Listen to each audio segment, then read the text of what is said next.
నిలిచి నేడు నిమిషం యుగమైన క్షణములో కుసుమం మనసంచు తెరల పయనం నయనాల కొలనులో మది వీడదే మధురమే ప్రేమ మధురమే కన్ను కల నీడదే మధురమే ప్రేమ మధురమే గత జన్మలో ప్రతి జ్ఞాపకం నన్ను నీలో కలిపెనా గుండె లోతులో పండు వెన్నెలే వెండి వానై కురిసెనా ఇది భాషలెరుగని భావమే మది రాసుకున్న మధు కావ్యం లయ పంచుకున్న ప్రియ రాగమే మన ప్రేమ ఎంత మధురం. మిమ్మల్ని నమ్మినందుకు నాకు బాగా మర్యాద చేశారు. తీసుకోండి మీ అమ్మాయి జాతకం. ఏదో పక్క ఇళ్లలో ఉంటున్నాం కదా అని మీకు ఉపకారం చేస్తే నాకింత అవమానం చేస్తారా? ఇరుగు పొరుగు అంటే ఇదేనా? అయ్యో రజనీ గారు, దయచేసి అట్ట అనమాకండి. చాలే. మా అన్న ఎంత పెద్ద మనిషో తెలుసా? సొసైటీలో ఆయనకి ఎంత పెద్ద పేరుందో తెలుసా? అలాంటి పెద్ద మనిషి నేను చెప్పానని తల ఊపి మీ ఇంటికొస్తే అవ్వా ఇంత తలవంపులు తెస్తారా? ఆయన గౌరవ మర్యాదలే మంట కలుపుతారా? ఇదేం బాగోలేదను, అస్సలు బాగోలేదు. నువ్వు ఇలాంటి దానివని నేను ఊహించను కూడా లేదు. మీ వల్ల మా అన్నయ్య దగ్గర నా పరువు పోయింది, నా మాట పోయింది. ఛ! రజనీ రజనీ రజనీ గారు, నా మాట వినండి. రజనీ, ఇప్పుడు మీకు సంతోషంగా ఉండదా? మీ కళ్ళు చల్లబడినాయా? కడుపు మంట చల్లారిందా? ఇందా తీసుకో. నా బిడ్డ మహాజాతకురాలు, గొప్ప ఇంట్లో ఉండాల్సిందని పంతులు గారు చెప్పిండారు. కానీ మీరు అంత గొప్ప సంబంధం ఇంటికి వెతుక్కుంటా వస్తే బెడబట్టుకుని బయటికి గెంటేసేంత పని చేసిండారు. మళ్ళీ ఇలాంటి మంచి సంబంధం వస్తారా? మనం తీసుకురాగలమా? నీ వల్ల అవుతారా, నా వల్ల అవుతారా? నువ్వేదే ఆర్యవర్ధన్ గారితో వీధులంటే తిరగడానికి పోతున్నానని నాకు ముందే ఎందుకు చెప్పలేదు? అయ్యో అమ్మా, నేను సార్తో తిరగడానికి వెళ్ళలేదు. సార్కి పార్టీ ఇవ్వడానికి వెళ్ళాను. బోడి పార్టీ! నాకు మండిపోతుంది అది. ఇంకోసారి ఆ మాట ఎత్తినావంటే నాలుక మీద వాత పెడతాను. పద్దు, ఇంత చిన్న విషయానికి ఎందుకంత పెద్ద రాద్ధాంతం చేస్తావు? ఇది చిన్న విషయమా? చిన్న విషయమా ఇది? ఏం జరుగుతుందో నీకు అర్థమవుతుండదా? అంతగా ఏం జరిగిందమ్మా? ఏం జరిగినాదా? అర్థమైందే. మీ అబ్బా కూతుళ్ళిద్దరూ ఏకమైనారని నాకు బాగా అర్థమవుతుండది. మీరు బాగానే ఉన్నారే, మధ్యలో నేనే ఎర్రి బాగులదాన్ని, పిచ్చిదాన్ని. ఈ ఇంట్లో నాకు నా మాటకి విలువ లేదని తెలిసిపోయిండది. విలువలేని ఇంట్లో ఒక్క క్షణం కూడా ఉండదలుచుకోలేదు. వెళ్ళిపోతాను, వెంటనే వెళ్ళిపోతాను. అమ్మా తప్పగా. అమ్మా వద్దమ్మా. అమ్మా అమ్మా ప్లీజ్ అమ్మా. అమ్మా వద్దమ్మా. నేను అమ్మని కాదే, అమ్మోర్ని, రాక్షసిని, దెయ్యాన్ని. నా వల్ల మీకు మనశ్శాంతి లేదు కదే. నేను పోతే మీరు ప్రశాంతంగా ఉండొచ్చు. అందుకే నేను వెళ్ళిపోతాను. అమ్మా ప్లీజ్ అమ్మా. సారీ అమ్మా, నీకు చెప్పకుండా వెళ్ళాను. నాదే తప్పు. సారీ అమ్మా. తప్పు నీది కదే, నాది. నాదే తప్పు. మీ ఇద్దరు మంచోళ్ళు, నేనే చెడ్డదాన్ని. అందుకే వెళ్ళిపోతాను. నాన్న, నువ్వైనా అమ్మకు చెప్పు నాన్న. వెళ్ళొద్దని చెప్పు నాన్న. అమ్మా అమ్మా ప్లీజ్ అమ్మా. ఎక్కడికి వెళ్తున్నావు? ఎక్కడికైనా వెళ్తాను, నీకెందుకు? ఆ పెద్దమ్మ తల్లి ఏ తావు చూపిస్తుందో ఆడికే పోతాను. అమ్మా అమ్మా ప్లీజ్ ఆగమ్మా. వెళ్ళొద్దమ్మా అమ్మా.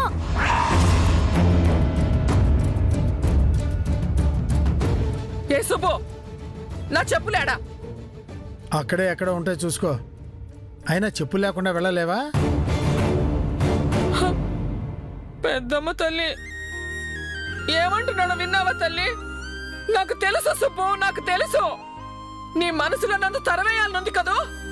నేనేమైపోయినా నీకు అక్కర్లేదు కదూ.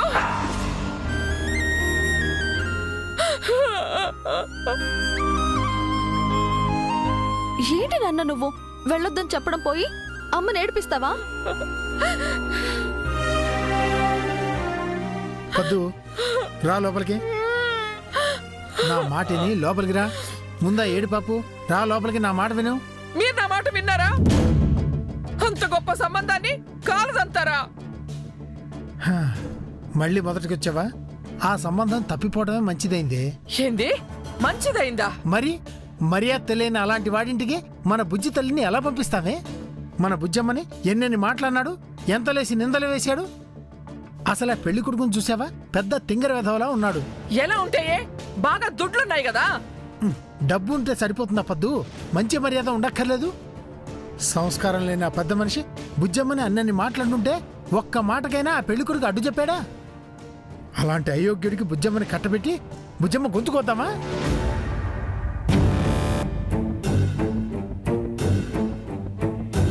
వాడికి అంతగా డబ్బులుంటే 4 సార్లు తిని 4 సార్లు ఎళ్ళమను. అంతేగాని బుజ్జమ్మ గురించి అవాకులు చవాకులు మాట్లాడితే చెప్పుతో కొడతాను వాడిని.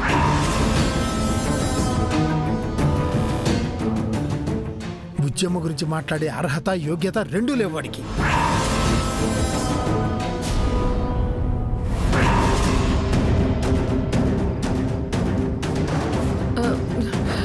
సుబ్బు, వాడు మళ్ళీ మన ఇంటికి వచ్చి నా కాళ్ళు పట్టుకొని బతిమలాడినా సరే సుబ్బు, మన బుజ్జమ్మని మాత్రం వాడింటికి కోడలుగా పంపించను. వాడికున్నది పరువు కాదు, పొగరు. డబ్బుందన్న అహంకారం, గర్వం. అసలు అలాంటి వాణ్ణి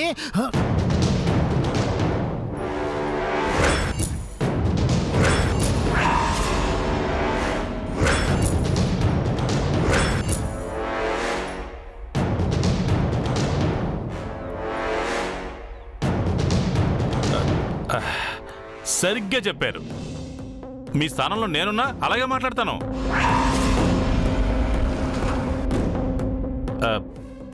లోపలికి రావచ్చా?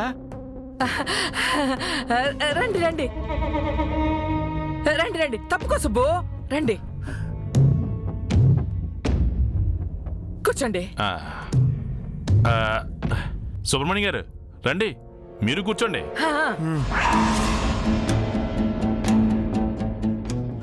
కూర్చోండి.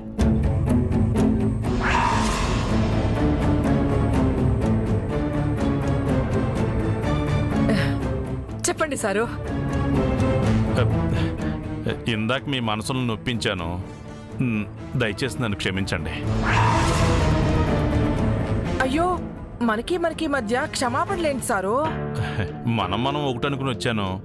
పొద్దున్న నేను అన్నవన్నీ అబద్ధాలు. ఇప్పుడు నిజం చెప్తున్నాను. అను లాంటి మంచి పిల్లని, పద్ధతి గల అమ్మాయిని నేను ఎక్కడా చూడలేదు. ఏం సంస్కారం, ఏం వినయం, పెద్దలంటే ఎంత గౌరవం. ఆహాహాహా, పూర్వజన్మలో పెద్ద మహారాణి అయి ఉంటుంది. మాకు బాగా నచ్చింది.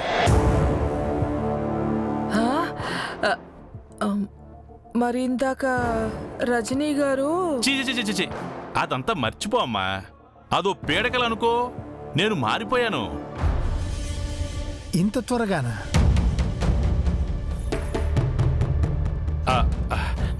సుబ్రహ్మణ్యం గారు, మీకు తెలియదేముంది? బెల్లం చుట్టూ ఈగలు ముసిరినట్టు డబ్బు చుట్టూ మనుషులు చేరతారు. నాకు చాలా డబ్బుంది, పెద్ద పేరుంది. నాతో సంబంధం కలుపుకోవాలని ఎంతో మంది పోటీ పడుతున్నారు. అబద్ధాలు చెప్తున్నారు, మోసం చేస్తున్నారు. అవన్నీ విని విని విసిగిపోయాను. ఆ అనుభవంతోనే మీ అమ్మాయి ఎలాంటిదో అని చిన్న టెస్ట్ చేశానమ్మా. కటువుగా మాట్లాడి మిమ్మల్ని అందరినీ బాధ పెట్టాను. ఇప్పుడు అసలు నిజం చెప్తున్నాను. అను మాకు బాగా నచ్చింది.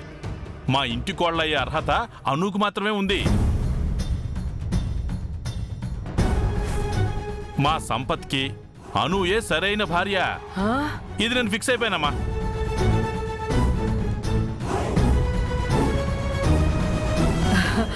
ఎంత పెద్ద మనసు సారు మీది. ఎంత మంచి మనసు. ఉండండి, మీ నోట్లో చక్కెర వేయాల్సిందే. పద్దు, చూడండి, మా అమ్మాయికి ఇప్పుడప్పుడే పెళ్లి చేసే ఆలోచన మాకు లేదు. ఇక మీరు బయలుదేరచ్చు. ఏంటి సుబ్బో? నువ్వు ఇంకేం మాట్లాడక పద్దు. మీ మనసులో ఏముందో నాకు అర్థమైంది సార్. ఢిల్లీకి రాజైనా తల్లి కొడుకే అన్నట్టు కూతురికి పెళ్ళిడొచ్చినా తండ్రికి బొమ్మలతో ఆడుకునే చిన్నపిల్లయే కనిపిస్తుంది. తండ్రి ప్రేమ అలాంటిది, దాన్ని నేను కాదన్నా. అంటే మీరేమంటున్నారు? అను చదువు ఇంకా పూర్తి కాలేదని మీ ఆయన ఆలోచిస్తున్నాడమ్మా. పర్వాలేదు, చదువు పూర్తి చేయాలని అను కూడా ఆశపడుతుంది. అందులో తప్పే ఉంది. అమ్మా, నువ్వు బాగా చదువుకో. నీ డిగ్రీ కంప్లీట్ అయ్యే వరకు మా సంపత్ వెయిట్ చేస్తాడు. చదువు అయ్యాక పెళ్ళి. అయ్యో అయ్యో, ఎంత మంచి మాట చెప్పారు సారు. మీరు చల్లగా ఉండాలా. చదువు అయ్యాక కూడా అనుకి ఈ పెళ్లి చేయటం కుదరదండి. ఆపు సుబ్బు, చదువు అయ్యాక కూడా పిల్లకి పెళ్లి చేయకుండా ఇంట్లోనే పెట్టుకుంటావా ఏంది? సారు, తప్పిపోయిందనుకున్న గొప్ప సంబంధం తిరిగి వచ్చినందుకు ఆనందంలో ఆయన ఏం మాట్లాడుతున్నాడో ఆయనకే తెలియడం లేదు. మీరేమనుకోకండి. ఏమనుకుంటానమ్మా, సంతోషం ఎక్కువైతే ఇలాగే ఉంటుంది. అమ్మాను, నాకు కూడా చాలా సంతోషంగా ఉందమ్మా. నిన్ను చూస్తుంటే గర్వంగా కూడా ఉంది. ఆర్యవర్ధన్ కంపెనీలో ఉద్యోగం అంటే మాటలు కాదు. బయట ఎంతో మంది అమ్మాయిలు అబ్బాయిలు ఆ కంపెనీలో జాబ్ కోసం క్యూ కొడుతున్నారు. అలాంటిది ఆ కంపెనీ ఓనరే స్వయంగా ఇంటికొచ్చి నీకు ఉద్యోగం ఇచ్చాడంటే నువ్వెంత అదృష్టవంతురాలివి. నిన్ను కోడలుగా చేసుకోబోతున్న నేనెంత అదృష్టవంతుణ్ణి.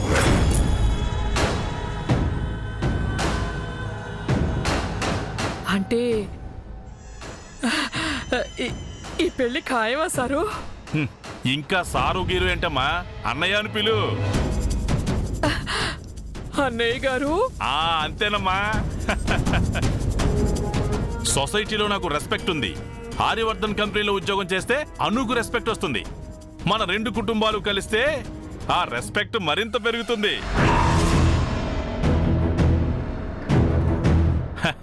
అనుని హ్యాపీగా చదువుకోనివ్వండి, ఉద్యోగం చేసుకోనివ్వండి. మీరెప్పుడు అంటే అప్పుడే పెళ్ళి. అప్పటి వరకు మేము వెయిట్ చేస్తాం. ఉంటానమ్మా. ఉంటాను చెల్లమ్మా. ఉంటాను సార్. అన్నయ్య గారు, కాఫీ టీ ఏమి తాగకుండా. ఏమొద్దమ్మా, కతికితే అతకదంటారు కదా. ఓ, పెళ్ళయ్యాక మా కోడలతో కోరినవి వండించుకుని మరీ తింటాను. ఉంటానమ్మా. వస్తాను సార్.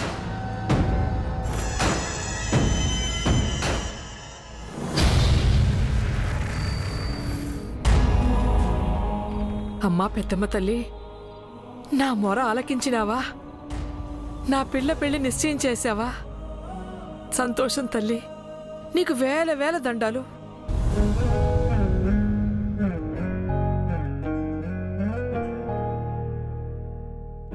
ఏంటను అంత దీర్ఘంగా ఆలోచిస్తున్నావు?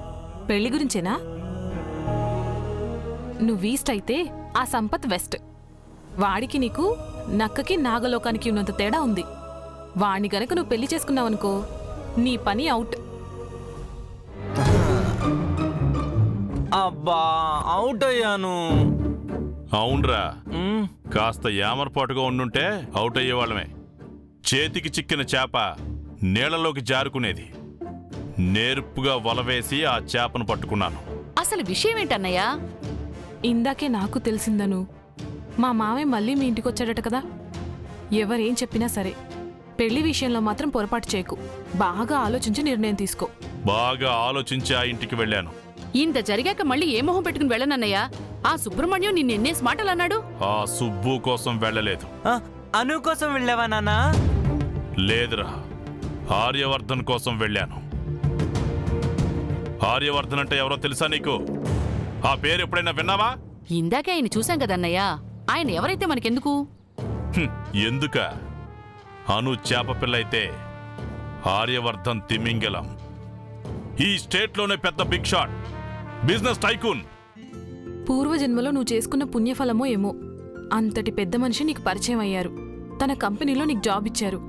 అది మిస్ చేసుకోకను. బ్లాంక్ చెక్ ఎలా తిరిగిచ్చావో అలాగే ఆర్యవర్ధన్ సార్ నీ మీద పెట్టుకున్న నమ్మకాన్ని నిలబెట్టుకో. ఓసారి ఆర్యవర్ధన్ కంపెనీ నుంచి నాకు చిన్న ఆర్డర్ వచ్చింది. ఆర్డర్ చిన్నదే, కానీ అమౌంట్ చాలా పెద్దది. బాగా డబ్బులొచ్చాయి. ఆ తర్వాత ఆర్డరు రాలేదు, అంత డబ్బులు రాలేదు.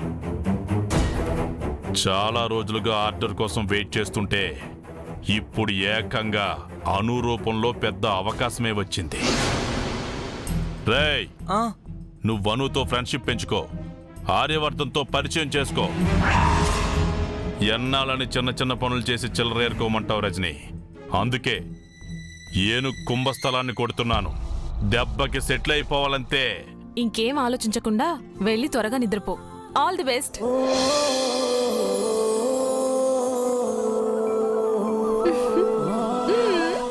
Thank you Ramya. మీ పిఆర్ఓని లెటర్ పంపించమని చెప్పండి. I'll do it as soon as possible. Yeah, probably by the end of the day. Good morning madam. No no no, నేనే కాల్ చేస్తాను. Bye bye. జెండే జెండే, ఎఫ్ఎం నా వస్తువులు ఎక్కడికి తీసుకెళ్తున్నాడు? అదే నాకు అర్థం కావట్లేదు. ఏం జరిగింది జెండే? ఏదో జరిగింది. మీరేమైనా చేశారా? నేనేం చేస్తాను? మార్నింగ్ నుంచి మెయిల్స్ పంపిస్తున్నాను. వదిలేండి మేడం, మనకెంత ప్రాప్తం ఉంటే అంతే దక్కుతుంది. వాట్? ఏమంటున్నావు జెండే? సార్ నన్ను జాబ్ నుంచి తీసేశారా? సార్ మనసులో ఏముందో ఆయన ఎప్పుడేం చేస్తారో నాకెలా తెలుస్తుంది? అర్థమైంది జెండే. ఈ కంపెనీ కోసం నేను ఎంత కష్టపడ్డాను. ఆఫీస్లో అందరికంటే ముందొచ్చి ఆఫీస్ అయ్యాక అందరికంటే లేటుగా వెళ్లేది నేనే. అలాంటిది ఇలా ఆల్ ఆఫ్ ఎ సడన్ నేను ఆఫీస్ నుంచి వెళ్ళిపోవాల్సి రావడం, I don't think he will do that.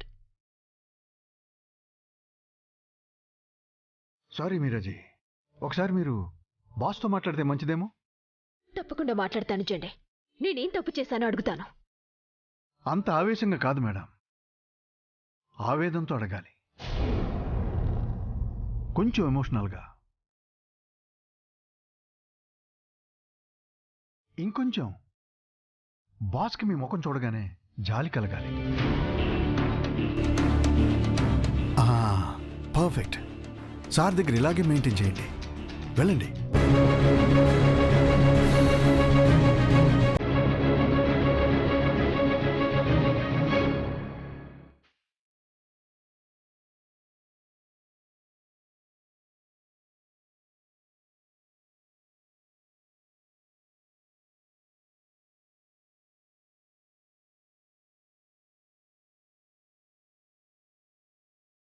Excuse me sir.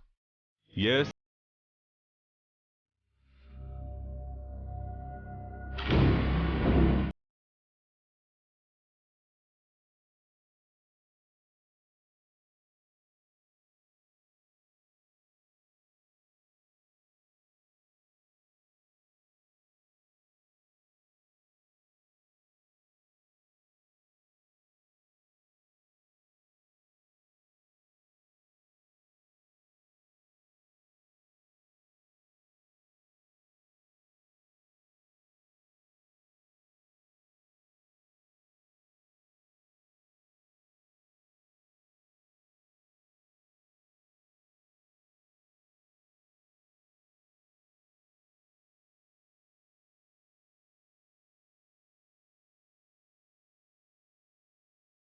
But ఆ చీరలంగడాను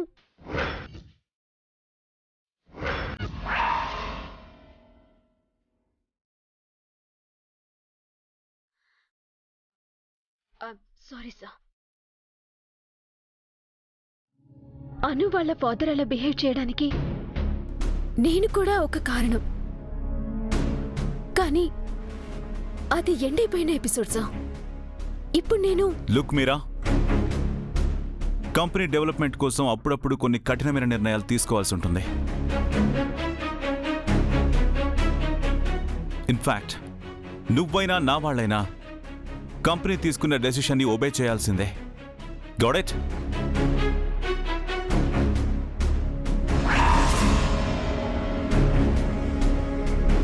ఒకసారి కంపెనీ డెసిషన్ తీసుకుంటే దాన్ని నేను కూడా మార్చలేను. ఆ విషయం నీకు కూడా తెలుసు మీరా. యాక్చువల్గా ఈ విషయం నీకు నిన్ననే చెప్పుండాలి, కానీ మర్చిపోయాను. ఈరోజు ఒకరిని కొత్తగా అపాయింట్ చేశాను. చండే,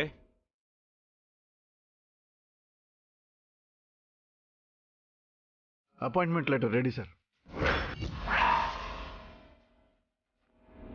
జెండే, మీకు కూడా ఈ విషయం తెలుసా?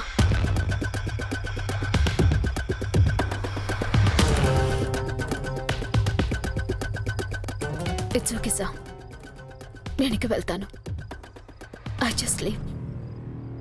మీరా, జస్ట్ మినిట్. కొత్త మేడం ఈరోజు జాయిన్ అవడానికి వస్తుందా సార్?